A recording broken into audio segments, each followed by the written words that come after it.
Hello students, कल maths का exam है। प्रेशर तो आया होगा। हम देखते हैं कि एग्ज़ाम के लिए रिमेनिंग आवर्स में क्या क्या पढ़ना है, अच्छे से एग्ज़ाम में कैसे लिखना है, मॉडरेशन में मार्क्स ना जाए वो भी हमें देखना है। उसके लिए पहले हमें पेपर पैटर्न ठीक से समझना पड़ेगा। सेक्शन ए में पहला क्वेश्चन क्या होता है, एमसीक्यू, जिसमें 8 क्वेश्चन आएंगे, etch for 2 marks. 8 into 2, 16 marks are there for only MCQ. Then question 2 में 4 क्वेश्चन होंगे, each for 1 mark, so total 4 marks. Section A is for 20 marks. Now section B में 2 marks के question आएंगे, 8 question attempt करना है out of 12. That means 4 question extra है, that means 50% extra मिल रहा है हमें। अगर ये टेंशन है कि इंटीग्रेशन ठीक से नहीं आ रहा है या कोई चैप्टर ठीक से नहीं आ रहा है, तो हमारे पास ऑप्शन है, ओके, 4 क्वेश्चन एक्स्ट्रा मिल रहे हैं। सेम वो सेक्शन सी में है, 4 क्वेश्चन एक्स्ट्रा मिल रहे हैं, एक क्वेश्चन 3 मार्क्स का है, 24 मार्क्स। सेक्शन डी में 5 क्वेश्चन अटेम्प्ट करने हैं out of 8, that means again 3 question extra मिल रहे हैं, that is more than 50% extra मिल रहा है। यहाँ पे 5 into 4 20 marks. Total is what, 80 marks, and we know there are 20 marks for practical जो अपना हो चुका है। 80 plus 20 100, ओके। नाउ काफ़ी बच्चे रिमेनिंग आवर्स में लास्ट 5 ईयर्स के पेपर्स सिर्फ पढ़ते हैं, वो तो हमें पढ़ना ही है, लेकिन उसके साथ मैथ्स में कुछ चैप्टर्स जो इजी है वो भी अच्छे से कर लो। क्वेश्चन कोई भी आए, जैसे फिजिक्स में पेपर थोड़ा डिफिकल्ट आया था, केमिस्ट्री पेपर इतना डिफिकल्ट नहीं था, राइट। जो लोग सिर्फ 5 साल का पढ़ के गए थे उनको शायद थोड़ा डिफिकल्ट गया होगा। तो मैथ्स में हम क्या करेंगे, जो चैप्टर्स इजी है, फॉर एग्जांपल लॉजिक चैप्टर का वेटेज कितना है, 8 मार्क्स। इसमें क्या क्या आ सकता है, एक आता है ट्रूथ टेबल, जिसमें क्वेश्चन आते हैं, check whether given statement pattern is tautology, contradiction और कंटिंजेंसी, और prove that given 2 statements are equivalent, या और any other question of truth table. एक क्वेश्चन मोस्टली आता ही है, ठीक है, हर बार आएगा जरूरी नहीं, बट जनरली आज तक आया है। इसके अलावा क्वेश्चन क्या आते हैं,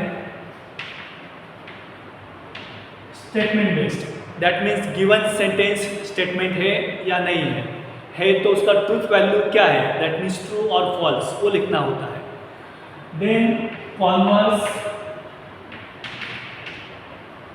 इनवर्स एंड कॉन्ट्रापोजिटिव। ये भी सिंपल क्वेश्चन है, बट इसमें काफ़ी बार मिस्टेक होती है। उसके लिए मैं साथ में एक वीडियो भेज रहा हूँ, वो भी देख लेना ताकि मिस्टेक ना हो। क्वेश्चन का आंसर कैसे लिखना है वो भी इम्पोर्टेंट है। जिस फॉर्मेट में क्वेश्चन पूछा है, if question is given in statement form, answer भी उसी फॉर्म में आना चाहिए। For that see that video. Next, negation, dual, इनके ऊपर क्वेश्चन आ सकते हैं, 2 marks 3 marks, okay. Next, switching circle,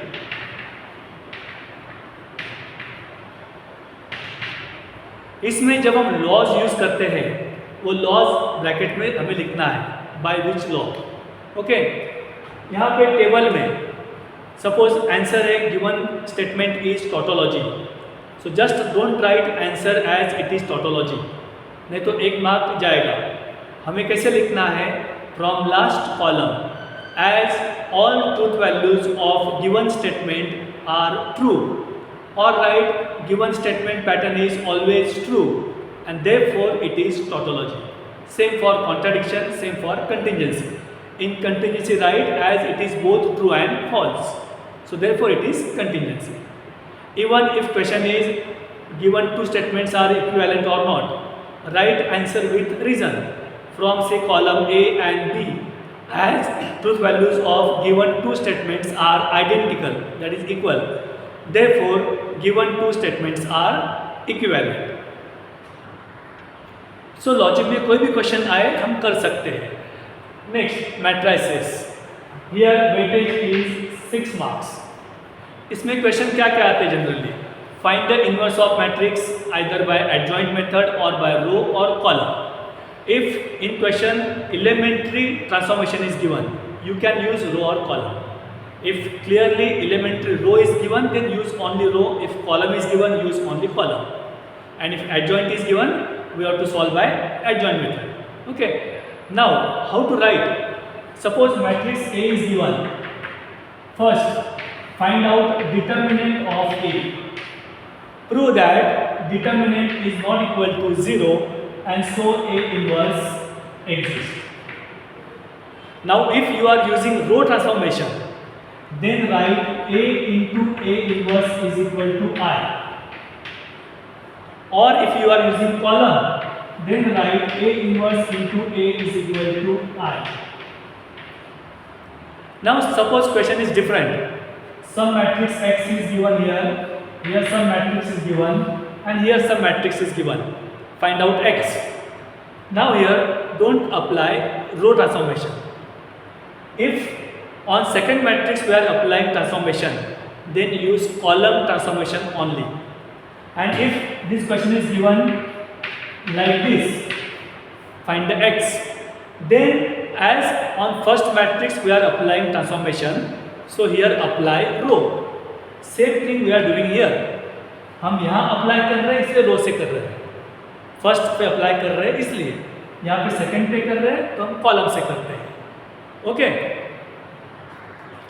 इन एडजॉइंट मेथड